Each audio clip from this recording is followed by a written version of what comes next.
guys, talagang super sarap talaga po siya. I can't resist it. I already ate them, a lot of them already.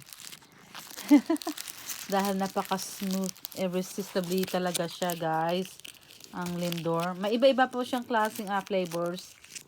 May mga coconut, may mga chocolate, white chocolate. Marami po. So, ngayon meron silang Neapolitan na ice cream flavor na white chocolate truffles. So, ayan guys. Diba? Ang ganda tingnan. Ano kasi Easter na eh. Kaya ang mga kulay, mga light pink. O, diba? Kaya, alam nyo na, Easter na. Next month. Kailangan ko na naman maggawa ng mga pang Easter basket dahil alam nyo na yung mga apo ko. Tapos, yung isa ko pang apo na ipapanganak pa lang. Nako, ayan na. So, ayan guys. Maganda din itong pang regalo sa mga apo nyo. O, diba? O, mag-ano na po kayo dyan. Mag-lendorse na kayong ng chocolate. Mabili nyo to. Nabili to ng Papa Lalabs ko sa sa Sam's Club. Doon niyo po nabili yun ito.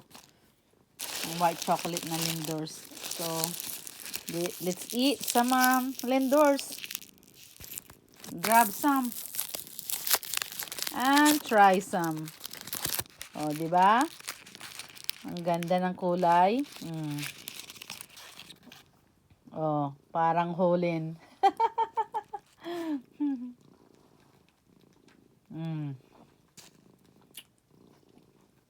Ang laman niya po, ayan.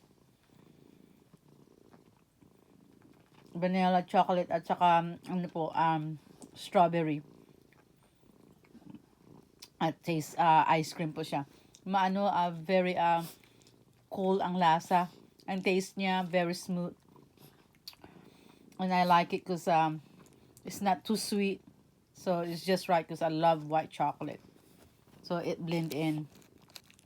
Ayan guys. Oh, even na si Panda No, you're not. Girl, you're not. You cannot eat that. It's not good for the dogs.